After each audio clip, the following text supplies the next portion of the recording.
Royal travel link, হজ উমরা, air ticket, package tour, student visa প্রসেসিংয়ের এক বিশ্বস্ত প্রতিষ্ঠান। ঠিকানা ৩০৮ তৃতীয় তলা, মানরু শপিং সিটি, চৌহাট্টা, সিলেট।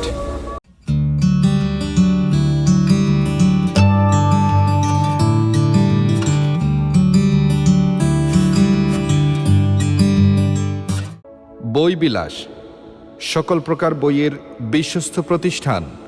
আমরা অনলাইনে বই সরবরাহ করে থাকি।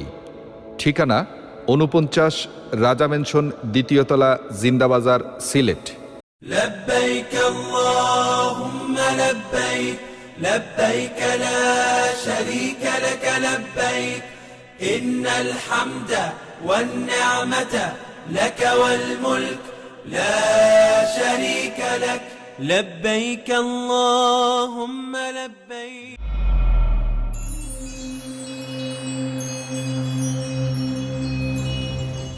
সুপ্রিয় দর্শক শ্রোতা মণ্ডলী, আসসালামু আলাইকুম। প্রীতি ও শুভেচ্ছা নিন। আশা করি আপনারা সবাই ভালো আছেন।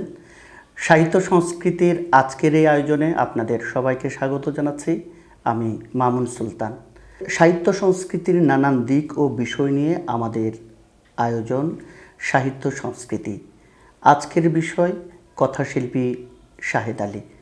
এই বিষয়ে কথা বলবার জন্য আমরা মুখোমুখি হয়েছি শাহজালাল বিজ্ঞান ও প্রযুক্তি বিশ্ববিদ্যালয়ের বাংলা বিভাগের খ্যাতিমান অধ্যাপক, বিশিষ্ট গবেষক অধ্যাপক ডক্টর মোহাম্মদ রিজাউল ইসলাম। স্যার, আসসালামু আলাইকুম। ওয়ালাইকুম আসসালাম। স্যার কেমন আছেন? হ্যাঁ, ভালো আছি। আপনি ভালো আছেন? জি স্যার, ভালো আছি। স্যার, আমরা আপনাকে পেয়ে আজকেও ধন্য হয়েছি। আপনার কাছ থেকে আমাদের দর্শকদের জন্য সাহিত্যের নানান দিক ও বিষয় নিয়ে জানবার চেষ্টা করছি।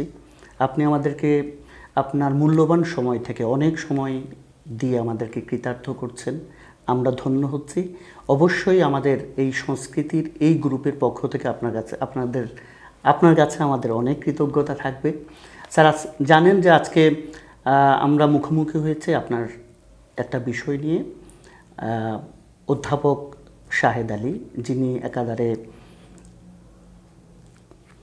উপন্যাস, গল্প, অনুবাদ, প্রবন্ধ গবেষণায় যার বাংলা সাহিত্যে অনন্য অবদান রয়েছে, সেই কৃতিমান পুরুষের বিষয়ে আমরা কিছু জানতে চাচ্ছি।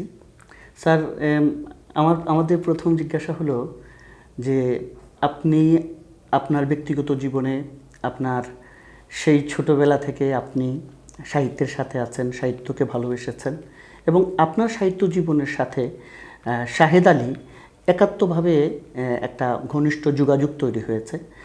আমরা সেই বিষয়টা একটু জানতে চাই। জি, ধন্যবাদ। শাহেদ আলীর রচনার সাথে আমার পরিচয় অনেক পরে, এবং এই রচনার সাথে পরিচয় বলতে গবেষণামূলক রচনার কথাই আমি বোঝাচ্ছি।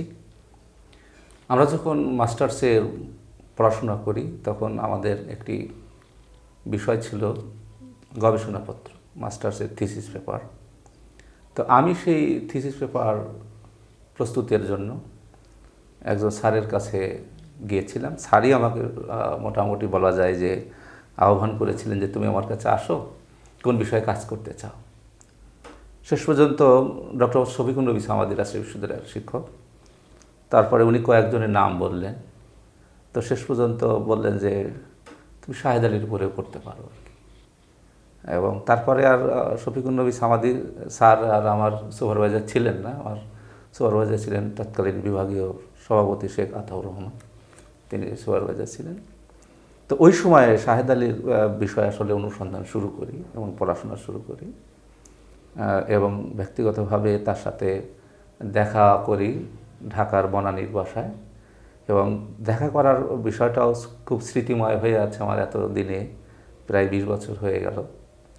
98 সালে তাকে ফোন দিয়েছিলাম শীতের একটা সন্ধ্যায়, যে স্যার আমি তো ঢাকায় এসেছি, আমি অমুক, আমার নাম এই, আমি আপনার উপরে গবেষণা করতে চাই। তো পাশ থেকে উত্তর আসলো খুব দরাজ দিলে, কে, মানে মোটা গলা, রাজনীতি করা মানুষ, মোটা গলা। তা আমি পরিচয় দিলাম আর কি। তারপরে বললো ঠিক আছে আপনি আগামীকাল আসুন। তখন তো আপনি কেবলমাত্র ইউনিভার্সিটি স্টুডেন্ট। না, ইউনিভার্সিটির স্টুডেন্ট কেবলমাত্র না, আমি তখন মাস্টার্সের থিসিসের জন্য এটা আমার এই কাজটা শুরু করছি। তার মানে মাস্টার্স মানে কি আমার এমএ শেষ হয়ে যাচ্ছে, ইউনিভার্সিটি জীবন শেষ হয়ে যাচ্ছে, সেই সময়ের কথা এটা। তো তারপরে তার সাথে শাহেদ আলী স্যারের সাথে আমার যোগাযোগ হলো, কথা হলো, কয়েকবার তার বনানীর বাসায় গেলাম, আতিথ্য গ্রহণ করেছি, অনেক বিষয় নিয়েও আলোচনা করেছি এবং এরপরে তার সাথে আমার অনেক পত্র যোগাযোগ হয়েছিল আর কি। বেশ আন্তরিক মানুষ। এইভাবে তার গল্প পড়তে পড়তে এই অঞ্চল, ভাটি অঞ্চল, সুনামগঞ্জ অঞ্চল, সিলেট অঞ্চলের মানুষের সম্পর্কেও আমার প্রথম ধারণা পাই আসলে আমি ওই শাহেদ আলীর গল্প পাঠের মাধ্যমে আর কি। এইভাবেই শাহেদ আলীর সাথে আমার পরিচয় এবং তার লেখার সাথে, রচনার সাথে আমার ঘনিষ্ঠতা আর কি। তাহলে আপনি স্যার ওই যে যেদিন আপনি শাহেদ আলীকে ফোন করেছেন, তার আগে আপনার কোনো যোগাযোগ ছিল না? না, তার আগে যোগাযোগ শুধুমাত্র সাহিত্যের মাধ্যমে তার গল্প পড়ে অনুপ্রাণিত হয়ে এবং আপনার গবেষণা সূত্র ধরে প্রয়োজন অনুসারে তার সাথে আপনার দেখা হয়েছে। এর আগে আপনার কোনো দেখা হয়নি? তা আপনি স্যার অনেক পড়াশোনা করেছেন তার বিষয়ে, বিশেষ করে তার গল্পটা, তার কথা সাহিত্য নিয়ে আপনি অনেক পড়াশোনা করেছেন। আপনি বলেছেন যে গ্রামীণ আবহ তার সাহিত্যের মধ্যে, সুনামগঞ্জের যে আবহ, সে আবহটা তার সাহিত্যে ফুটে উঠেছে। স্যার তার জন্ম হলো 1925 সাল এবং 1940 সালে তার প্রথম একটি সৌগাতে অশ্রু শিরোনাম একটা গল্প প্রকাশিত হয়। এরপর থেকে তার গল্প লেখাগুলো শুরু হয়েছে। স্যার এখন যে তার যে গল্পগুলো, গল্পের ভিতরে যে গ্রামীণ একটা আবহ এসেছে, এটা কিভাবে ধরা দিয়েছে? হ্যাঁ, আসলে গল্পের মধ্যে তার গ্রামীণ আবহ বলতে যে তিনি মানুষকে, বাংলাদেশের মানুষকে যেভাবে দেখেছেন, আমরা যেভাবে দেখি যে খালি চোখে ঠিক ওই বলা যায় যে চশমার আতসী গ্লাসের ফ্রেমে দেখা না, তাকে একবার সাদা মাটাভাবে যে মানুষ আমরা দেখি, আটপৌরে যে মানুষ দেখি, সেই মানুষদের জীবনকে তিনি তার গল্পের মধ্যে নিয়ে এসেছেন। এবং সেখানে যে রিয়ালিজম নামে যে একটি মতবাদ আছে 20 শতকের গোড়ার দিকে, রিয়ালিজম, বাস্তববাদ, এই বাস্তববাদের ব্যাপারটা যদি আসলে উপলব্ধি করতে হয় তাহলে শাহেদ আলীর গল্প পাঠে বিকল্প নাই। সেখান থেকে আমরা অনেক বিষয় জানতে পারবো যে বাস্তববাদ কিভাবে আমাদেরকে একদম চোখে আঙ্গুল দিয়ে দেখিয়ে দিচ্ছে যে সমাজের ঘটে যাওয়া ঘটনাগুলো কিভাবে আমাদের সামনে সাহিত্যের পাতায় তুলে আনা যায়। শাহেদ আলী সেটা করেছেন তার গল্পের মাঝে। সেটা তার গল্পের স্যার সমসাময়িক তার যে একটা বিষয় আছে, তিনি গল্প লেখা শুরু করেছেন তার স্কুল জীবন থেকেই। একজন গল্পকার বা একজন লেখক অনুপ্রাণিত হন, তার যে 15 বছর বয়সে যে প্রথম গল্প ছাপা হলো, এই গল্প সূত্র ধরে তার কোনো অনুপ্রেরণা দেয় এরকম তিনি কারো কাছ থেকে অনুপ্রেরণা পেয়েছেন কিনা, এরকম কিছু আছে কিনা? হ্যাঁ, বিষয়টা হচ্ছে যে তিনি গল্প লিখেছেন, এটা কারো জন্য বলা যায় যে সম্মানহানির কারণ ঘটেছে যে এ ছোট ছেলে গল্প লিখছে, প্রকাশ হচ্ছে, এবং বড়দেরকে বলা যায় যে তার একটা রচনা ছিল, উপন্যাস, একটা বড় মানের একটা উপন্যাস তিনি লিখেছিলেন বড়দের আক্রমণ করে।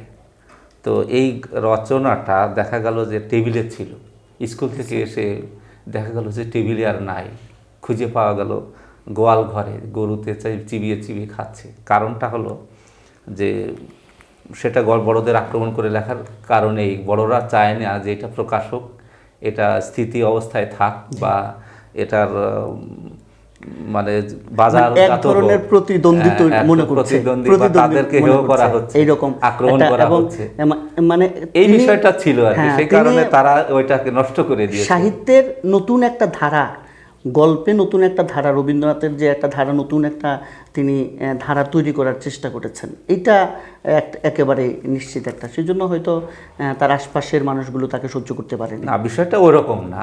বিষয়টা আসলে তারা যে করেছে যে এত বড় একজন শিল্পী হবে শাহেদ আলী এত বড় শিল্পী হবেন, এরকম প্রত্যাশা যারা ছিঁড়েছে তাদের মধ্যে ছিল না, তারা জানতেন না।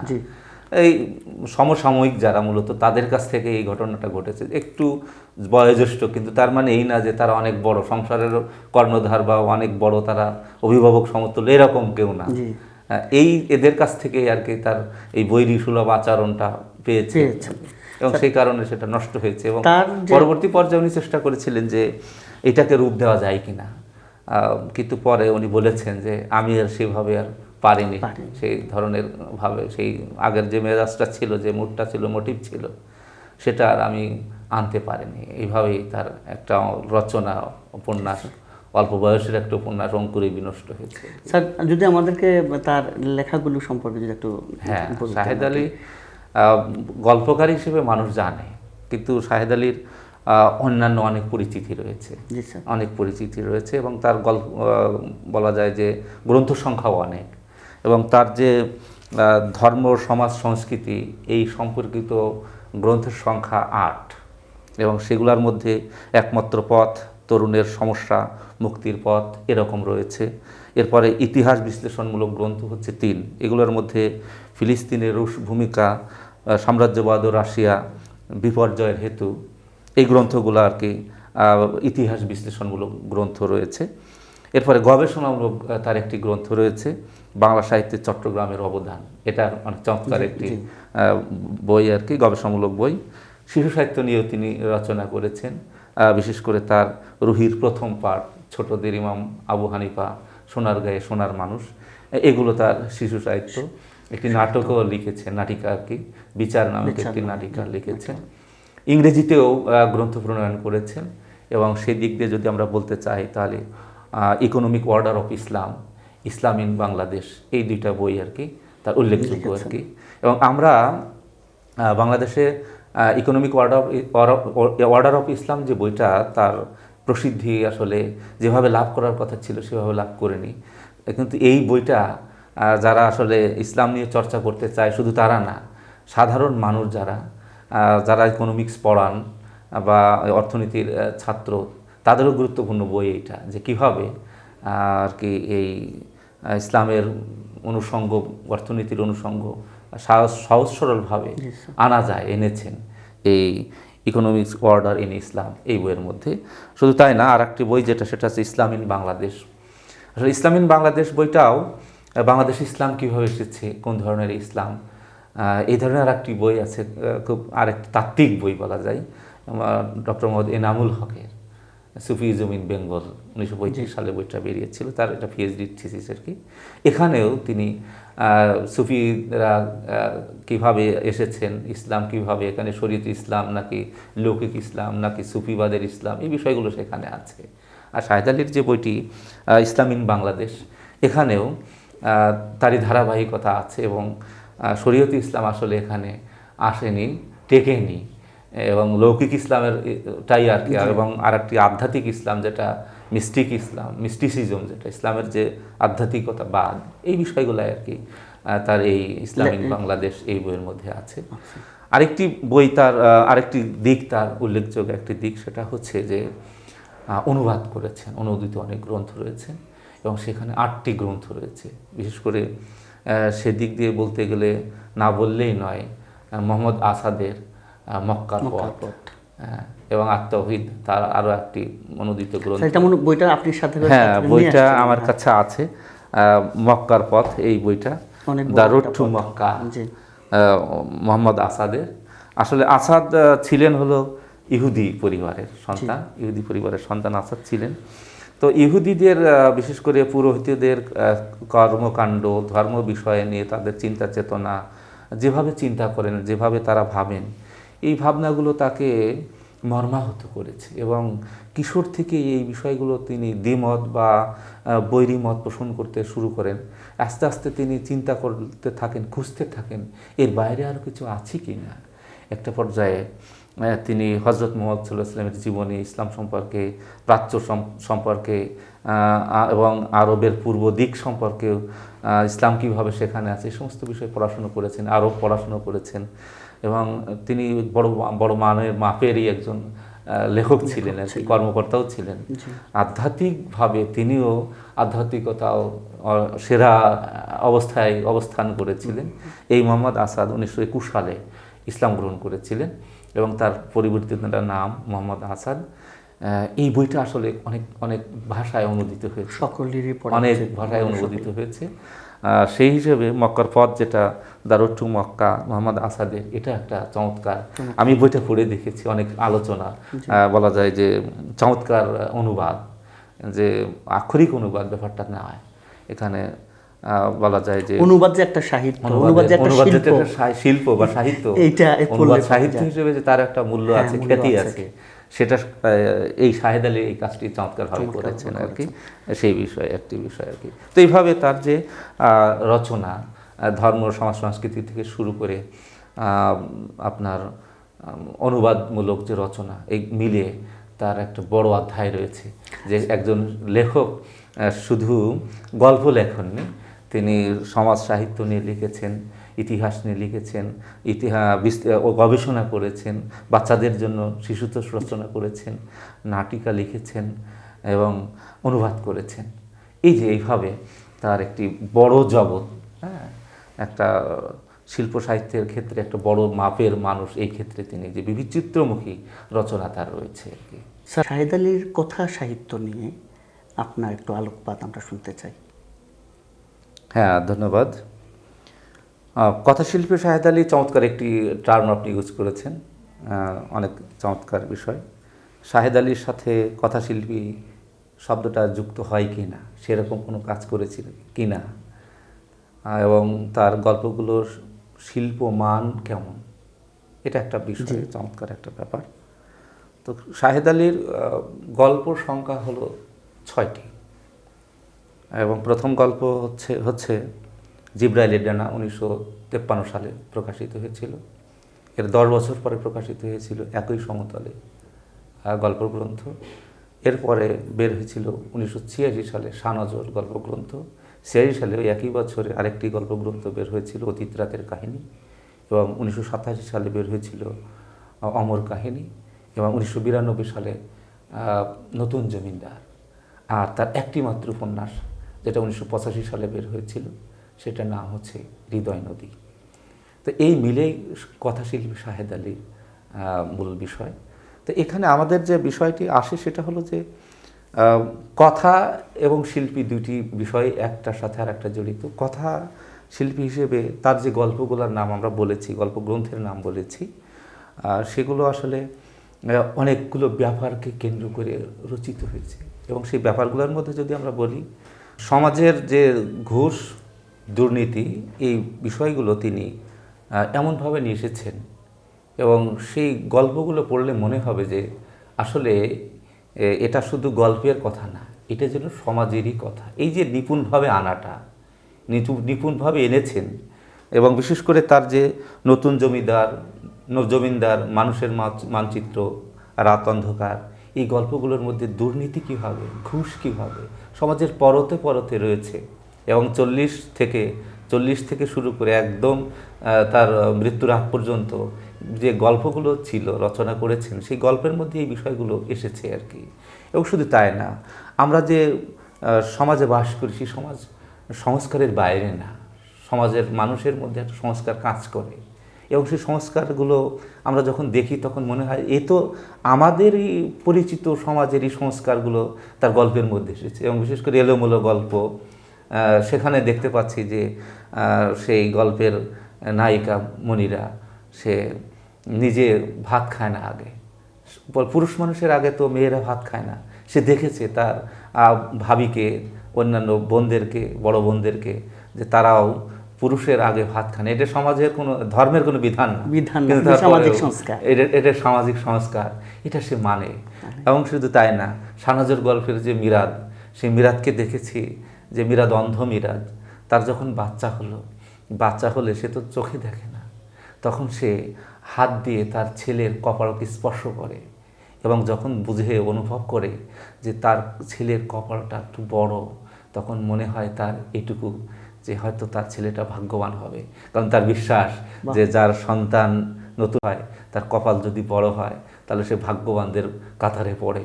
তো এইভাবে অন্ধমিরাদের চোখ দিয়ে তখন টপ টপ করে পানি পড়ে, হয়তো আমার ছেলেটা আমার মতো দুর্ভাগা হবে না, যে যার চোখ নাই, যে সুন্দর পৃথিবীকে দেখতে পারে না, সে হয়তো এরকম দুর্ভাগা হবে না। এভাবে অন্ধমিরাজ যে কপালকে নিয়ে যে মন্তব্যটা করে মনে মনে ভেতরে ভেতরে, সেটা একটা সংস্কার। বাস্তবত ধর্মে এরকম কোনো বিধান নাই। এই যে সামাজিক মানুষের এই যে সংস্কারগুলো, তাকে বাদ দিলে ওই মানুষটাকে খণ্ডিত করা হবে। কারণ আমি সমাজের ছবি আঁকছি, আমি ওই মানুষের ছবি আঁকছি, ওই সমাজের ওই মানুষের যারাটা যা বিশ্বাস করে, যেটা যা ধারণ করে, তাদেরকে এগুলো বাদ দিয়ে যদি আমি ছবি আঁকতে চাই, মানুষকে আঁকতে চাই, তাহলে খণ্ডিত মানুষ হবে। শাহেদ আলী এই কাজ করেননি, এ কারণে তিনি কথাশিল্পী। শুধু তাই না, যে ভিখারি রয়েছে সমাজের, আমরা ভিক্ষুকদেরকে পেশাগত দিক দিয়ে মর্যাদা দিই না, সেটা ঠিক আছে, এবং এটা একটা নিন্দনীয় কাজ, ভিক্ষা করাটা নিন্দনীয় কাজ। কিন্তু দেখা যাচ্ছে যে ভিক্ষুকরা যে ভিক্ষা করে, সেই ভিখারি যারা, তাদের অনন্যপায়ী হয়েই ভিক্ষা করতে হয়। এবং ভিক্ষা করতে গেলে যে বেশভূষা লাগে, যে পোশাক লাগে, যে ধরনের স্পেশন লাগে মানুষের কাছে ভিক্ষা চাইতে গেলে, সেটা কীভাবে কেমন করে করতে হয়, সেটাও দেখলে মনে হবে আরে এ তো গল্প পড়ছি না, এটা একজন ভিক্ষুককে দেখছি। এবং সত্যিকার অর্থে ভিক্ষুকের কথা যখন আসলো, আমার একটা কথা মনে পড়ে গেল, যেটা সেটা হচ্ছেই যে এখন তো ভিক্ষুকরা শুধু ভিক্ষার জন্য ভিক্ষা করে না, তারা অনেকটা পেশা হিসেবে বা এইটার মাধ্যমেই তারা বৃত্তি বেশাতেরও অনেক ভিক্ষুক মালিক হয়েছে। এবং সেরকম কথাই আছে। আমরা জানি যে 2007 সালের দৈনিক সোনালী সংবাদের রাজশাহী থেকে প্রকাশিত এরকম একটা নিউজ ছিল, এরকম একটা কথা ছিল যে ঢাকার ফকিরাপুলের আব্দুর রহমান, যে একটি ট্রাভেল এজেন্সির মালিক এবং যে কোটিপতি, এবং শুধু তাই না, হুমায়ুন কবির যার বাড়ি ব্রাহ্মণবাড়িয়ার হুমায়ুন কবিরও শ্রমিক নেতা, ভিক্ষুক নেতা, যে ঢাকা শহরে তার বাড়ি আছে। শুধু তাই না, ঢাকা শহরের বাদশা মিয়া নামে আর একজন ভিক্ষুক আছে, যেও প্রতিপত্তির মালিক, সম্পত্তি আছে যার। শুধু তাই না, কুড়িগ্রামের জমির আলী এবং জামালপুরের করম আলী, এরাও নিজেদের এলাকাতে বাড়িতে দৃষ্টিনন্দন 2 তলা, কারো 3 তলা বিল্ডিং আছে, এবং এই ভিক্ষুকদের সমিতিও আছে। এবং এই ভিক্ষুকরা যখন কখনো যদি কোনো অকারেন্স করে ফেলে, কখনো যদি চুরির সাথে যুক্ত হয় বা তারা আইনের শরণাপন্ন হতে হয়, তখন এবং ওই নেতারা এই আইনজীবী রেখেছেন, এবং ঢাকার নিবারণ বালা নামে জজকোর্টের একজন উকিল আছে, যাকে প্রতি মাসে এই ভিক্ষুকেরা চাঁদা তুলে 1600 করে টাকা দেয়। তো এই যে ভিক্ষুকদের কথা বললাম আমি, শাহেদ আলীর গল্পে এরকম ভিক্ষুক আছে, এবং তাদেরকে তো বাদ দিয়ে সমাজ না, ভিক্ষুক তো সমাজে আছে। এবং গল্পগুলো পড়লে মনে হবে আমি তো ভিক্ষুক দেখছি, ভিক্ষুকরা কীভাবে ভিক্ষা চায়, তারা কিভাবে সমাজে অপ্রান্ত, সেই বিষয়গুলো এই গল্পগুলো পাঠ করলে পাওয়া যাবে। একেবারেই সামাজিক নিরীক্ষা তার গল্পগুলো। এবং জাতীয় জীবনে আরও 2টি বিষয়, সেটা হচ্ছে আমাদের 52 ভাষা আন্দোলন এবং 1971 সালের মহান মুক্তিযুদ্ধ। এই বিষয়ে শাহেদ আলীর গল্প শিল্পিত রূপ পেয়েছে। বিশেষ করে 1952 সালে যে ভাষা আন্দোলন হয়েছিল, আমলারা, বিশেষ করে সেক্রেটারিয়েট আমলারা এটা ভালোভাবে নেয়নি। এবং মনোময়দান নামে একটা গল্প আছে শাহেদ আলীর, এবং সেখানে দেখতে পাচ্ছি যে শিরি হচ্ছে এই আমলার মেয়ে, আকবর সাহেব হচ্ছে আমলার মেয়ে হচ্ছে শিরি। সেও দেখছে যে বাবা ভাষা আন্দোলনকে মেনে নিতে পারছে না। শুধু তাই না, যে বাংলার পরিবর্তে বাংলাকে আরবি বা রোমান হরফে লিখতে হবে, এই ধরনের ষড়যন্ত্র বা পরিকল্পনা কিভাবে করছে, সেটাও শিরির চোখ এড়ায় না। সেখানেও শিরি প্রতিবাদ করেছে। সেই উত্তর ভারতের বা এলাহাবাদের যে আকবর সাহেব, যিনি এখানে এসে আমলাগিরি করছেন, কিন্তু তিনি এদেশের ভাষা আন্দোলনকে ভেস্তে যায় কিভাবে, সেটারই জন্য এই আরবি হরফে, রোমান হরফে বাংলা ভাষা লিখতে হবে, পড়তে হবে, চালু করতে হবে, এই ধরনের একটা ব্যাপার সেখানে আছে আর কি, প্রতিবাদ আছে সেখানে। আরেকটি বিষয় সেটা হচ্ছে 1971 সালের মুক্তিযুদ্ধ। বিশেষ করে 1971 সালের 25শে মার্চের যে কালরাত্রি বলা হয় যেটাকে, সেই কালরাত্রিতে জগন্নাথ হলে, ইকবাল হলে যে হত্যাকাণ্ড হয়েছিল, যে বিভৎস, যে নারকীয় ঘটনা ঘটেছিল, সেটাও বোবা যন্ত্রণা গল্পের মধ্যে রয়েছে। তো ৭১-এর পরবর্তী পর্যায়ে আমাদের যেহেতু ৭১-এর প্রশ্ন আসলো এবং এর পরবর্তী পর্যায়ে আমরা দেখেছি দেশের একটা অব্যবস্থাপনা, সদ্য স্বাধীন দেশটাকে মানুষ কিভাবে গড়বে সেই প্রশ্ন বঙ্গবন্ধুর মাথায় ছিল, কিন্তু তিনি করলেও তার সাথে যারা ছিলেন তারা সেই ঠিক মতো দিতে পারেননি বলেই তিনি আফসোস করে বলেছিলেন যে অনেকে অনেক খনি পায়, আমি চোরের খনি পেয়েছি। আসলে সেই ধরনের একটি গল্প শাহেদ আলী লিখেছিলেন। প্রশ্ন গল্পের মধ্যে সেই বিষয়টি ছিল এবং সত্যি সত্যি সেই প্রশ্ন গল্পের মধ্যে যে অব্যবস্থাপনা 19৭১ সালের পরে, বিশেষ করে ৭২ থেকে ৭৪ পর্যন্ত যে অব্যবস্থাপনা, যে লুটতরা, যে ধ্বংসযজ্ঞ, যে হত্যা, এই সমস্ত ব্যাপারগুলো আসলে দেখেছি এই প্রশ্ন গল্পের মধ্যে আছে, যেটা ৭৪ সালে লেখা এবং ৭৪-এর বিষয়কে অবলম্বন করেই লেখা। এবং এখানে আমরা যেটা দেখতে পাচ্ছি সেটা হলো এই স্বরাষ্ট্রমন্ত্রী সংসদের এই ৭৪ সালে বলেছিলেন যে হ্যাঁ, দেশে অব্যবস্থাপনা চলছে এবং সেই ধরনের একটি ডকুমেন্টও তিনি দিয়েছিলেন যে ৯,৫৬১টি গণহত্যা এই ৭২ থেকে ৭৪-এর মধ্যে এই 2 বছরে সংগঠিত হয়েছে।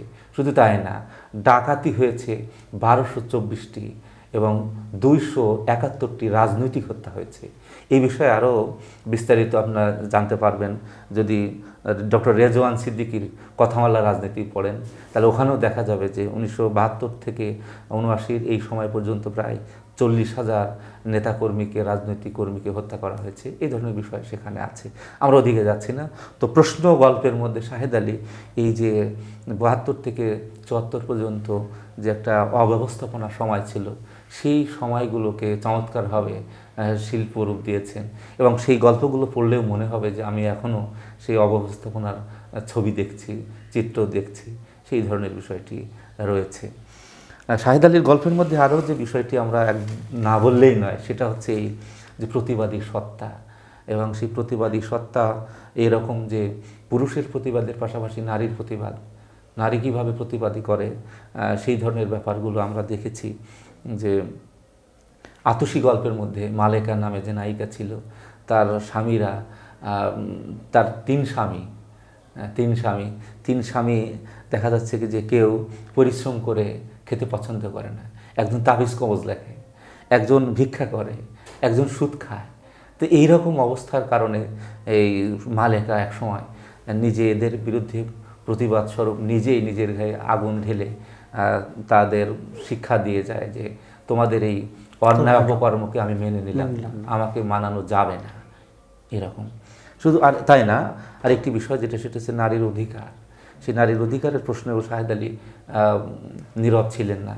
বিশেষ করে হৃদয় নদী যে উপন্যাসটার কথা বলেছি, সেখানেও এই বিষয় আছে যে ওখানে হৃদয় নদী উপন্যাসে রায়হানা নামে যে মেয়েটা ছিল, তাও সে বাবার অমতেই তাকে বিয়ে দেওয়া হয়, সেখানেও রায়হানা তার স্বামীকে আসলে ভালোবাসতে পারেনি, বাবাকেও এই ধরনের অন্যায় অপকর্মের কারণে বেশি কথা বলেছে, কটু কথা বলেছে, তারপরেও তাকে নিজের পছন্দের ছেলেকে না বিয়ে করে বাবার পছন্দের ছেলেকেই বিয়ে করতে হয়েছিল। সে কারণেও সেখানেও আমরা তাকে প্রতিবাদ করতে দেখেছি। শুধু তাই না, পুতুল গল্পের পুতুল নামে যে মেয়েটা, সে তো একদম আক্ষরিক অর্থে পুতুলের মতো, কারণ পুতুলের যেমন ভাষা নাই, বোবা, এবং সেই যেদিকে নাড়ায় সেদিকেই যায়। এবং এইভাবে সেই পুতুল নাচের খেলার মতোই এই পুতুলেরা, এই নারীরা আজীবনই পুরুষের হাতের ক্রীড়ানক মাত্র, খেলার অনুষঙ্গী মাত্র। সেই কারণে এই পুতুল গল্পেও পুতুল প্রতিবাদ করেছে যে তার পছন্দের ছেলেকে বিয়ে না দিয়ে যখন অন্য ছেলের সাথে বাবা বিয়ে দিচ্ছে, সেখানেও বাবাকে বলেছে, বাবা আমাকে তুমি বিয়ে দেওয়ার সময় আমার মতটা নিলে না, একটিবারে আমার মতটা না নিয়ে আমাকে যে অন্যের সাথে বিয়ে দিচ্ছ, এই বিষয়ে আমি তোমাকে মেনে নিতে পারছি না, আমার মেনে নিতে কষ্ট হচ্ছে যে তুমি আমার বাবা হয়ে এই কাজটি কীভাবে করলে। তো এই যে এইভাবে একটা প্রতিবাদ, এই গল্পগুলো যখন পড়া হয় তখন মনে হয় যে নারীরা শুধু সারা জীবনে, বাংলার নারীরা শুধু সারা জীবন অত্যাচারিত হয়েছে, বঞ্চিত হয়েছে, নির্যাতিত হয়েছে, বিষয়টি এরকম না, তারা প্রতিবাদীও হয়েছে। এই বিষয়গুলো চমৎকার করে শিল্পিত রূপ করেছেন, শিল্পিত রূপ দিয়েছেন শাহেদ আলী তার গল্পের মধ্যে। এবং তার শিল্প সফল যে গল্পগুলো আমরা যদি বলি, এবং সেক্ষেত্রে মনির চৌধুরীর প্রিয় গল্প ছিল সোনাউল্লাহ। সোনাউল্লাহ গল্প ছিল অনেক প্রিয় গল্প। এবং আরও যদি মানে 2টি গল্পের কথা বলতে হয় তাহলে সেই 2টি গল্পের মধ্যে একটি হলো জিব্রাইলের ডানা এবং আরেকটি হলো ওই যে নীলাকাশ। আমি শাহেদ আলীকে জিজ্ঞাসা করেছিলাম, স্যার যে জিব্রাইলের ডানার মধ্যে আপনি কি বলতে চেয়েছেন? ওই যে নবী, ওই যে হালিমা, এটা একটা মুসলিম আবহ, তার মানে কি এই যে নবী বলতে মোহাম্মদ সাল্লাল্লাহু আলাইহি ওয়াসাল্লাম এরকম কোনো বিষয় আছে? না, হালিমা বলতে নবীর মায়ের নাম তো হালিমা, তা আপনি এরকম নাম দিলেন।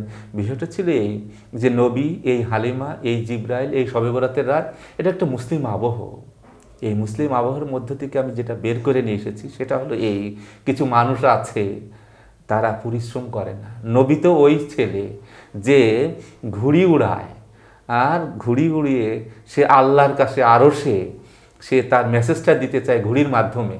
সেটা কি, যে যদি ঘুড়িটা ভিজে যায় তখন বুঝবে আল্লাহ রহম পেয়েছে, আর আমি হয়তো আমার কর্মজীবনে সফলতা অর্জন করব। এরকম একটা অবস্থা থেকেই তো সে তার বিড়ির দোকানে কাজ করা বাদ দিয়ে সে ঘুড়ির সুতা এবং কি বলা রেল স্টেশনে কাজ করে করে যে টাকা হয় সে টাকা জমিয়ে সে সুতা কিনে ঘুড়ি আকাশে দেয়, আসমানে দেয়। ওই আরশের নিচে সুতা পেঁচিয়ে হেসকা টান দিয়ে আল্লাহকে রক্তাক্ত করবে, খামচিয়ে রক্তাক্ত করবে। এরকম বিষয়টি যখন এই নবী বলে তখন তো মানুষ মনে করে যে এটা তো ধর্মদ্রোহী হলো মনে হয়, এরকম কিছু বিষয় হলো মনে হয়। আসলে বিষয়টা হলো এরকম কাজটি নবী করছিল স্বপ্নের মধ্যে। এবং সকালবেলায় যখন দেখা গেল যে মানে নবী ঘুম ভেঙে যাচ্ছে। কখন ঘুম ভেঙে যাচ্ছে? যখন সকালের আলো এসে তার যেখানে শুয়ে থাকে সেই ভাঙা দেওয়ালের, গলে পড়া দেওয়ালের এসে যখন সূর্যের আলো পড়ছে, সকালের আলো পড়ছে, তখন ওই সূর্যের আলোতে নবীর ঘুম ভেঙে যাচ্ছে। আর তখন মনে হচ্ছিল যে জিব্রাইলের আলো, তথ্য প্রখর আলো মনে হয় আমার চোখ আর কি গলে যাচ্ছে। কিন্তু বাস্তব অবস্থা সেটা না, বাস্তব অবস্থা সূর্যের আলো এসে তার চোখে পড়েছে। তো এই যে একটা দৃষ্টি দান করে গেল শাহেদ আলী ছোট্ট বাচ্চার মাধ্যমে। কিছু মানুষ আছে তারা হলো এই পরিশ্রম করে না, তারা পরিশ্রম না করে ফল পেতে চায়। এখানে সকালের সূর্যের আলো দিয়ে শাহেদ আলী দেখালেন যে পরিশ্রম করেই খেতে হয়। বাস্তব হলো এইটা, এতক্ষণ যেটা দেখেছিল নবী, এতক্ষণ যেটা করেছিল সেটা স্বপ্ন, বাস্তব না। এরকম একটি বিষয়। আরেকটি গল্প যেটা সেটা না বললেই নয়, সেটা হচ্ছে ওই যে নীলাকাশ। আসলে ওই যে নীলাকাশের গল্পটা যখন পড়ি তখন খুব পুলকিত অনুভব হয় যে কেমন সুন্দর একজন ভাবি এবং তার দেবর, হ্যাঁ নাইমা ভাবি এবং তার নাইমা ভাবির যে দেবর, মেধাবী দেবর। এবং সেটা আমার কাছে মনে হয় গল্প পড়ার সময় যেটা মনে হয় আর কেউ না, এটা শাহেদ আলী নিজেই আর কি, আমার কাছে সেরকম মনে হয়েছিল। তো এই দেবর শেষ পর্যন্ত দেখা যাচ্ছে যে লেখাপড়া শিখে অনেক মেধাবী, সে নৌবাহিনীতে চাকরি করে, সে নীল সাগরে ভেসে বেড়ায়। এই দেবরকে সে অনেক ভালোবাসতো এবং ভালোবাসারও মনস্তাত্ত্বিক একটা কারণও ছিল, সেটা হচ্ছে যে নাইমা ভাবির যে সন্তান ছিল, 2টি সন্তান কুৎসিত ছিল, অনেক অনেক কালো ছিল, তারা একদম কুৎসি ছিল। আবার রূপ বিলাসী ছিল, হ্যাঁ রূপ চর্চাও সে করতো আর কি। এবং তার স্বামী ব্যবসা বাণিজ্যের কাজে বাইরে থাকতো। তো এই যে একটা নারী, যৌবনবতী নারী একা ঘরে থাকে, আবার তার যে সন্তানদের দেখেও তার মন ভরে না। আবার তার যে একটি দেবর ছিল যার সাথে তার পুত পবিত্র সম্পর্ক ছিল, সেই দেবরও যখন চাকরির সুবাদে তাকে ছেড়ে চলে যায়, তখন সে বড় একাকী হয়ে যায়। এবং এই একাকী হয়ে যাওয়ার কারণে সে যে সুন্দরের চর্চা করে, সেই সুন্দরের চর্চাটা আস্তে আস্তে তার কাছ থেকে ফ্যাকাশে হয়ে গেলেও আমরা দেখা যায় যে তাকে দেখেছি এইভাবে যে মাঝে মাঝে সেই বাড়িতে তাকে পাওয়া যায় না।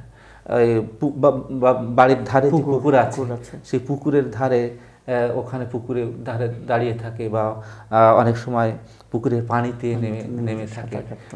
এরকম করে সিধু আর কি, যে আমাদের দেবর আর কি, সিধু আর কি দেখেছে যে তাকে ওইরকম আকাশের দিকে তাকিয়ে থাকে।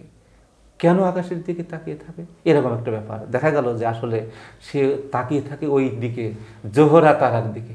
আবার কি ব্যাপার, জোহরা তারাকে, বিষয়টা ছিল এই যে জোহরা তারা হলো ওই তারা যে একটা রূপসী মেয়ে, এই রূপসী মেয়েকে দেখে হারুত মারুত দুই ফেরেশতা খুব প্রেমে মজে ছিল আর কি।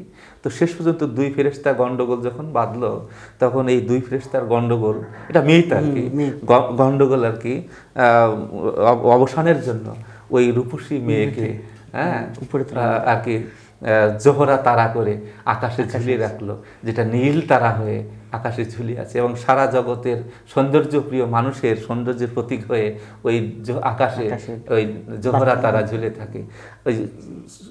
ওই নাইমা ভাবি ওই তারার দিকে তাকিয়ে থাকে এবং মনে করে যে এই তারা যদি হতে পারতাম, আমি এরকম চোখ হতে পারলে আমার কতই না ভালো হতো।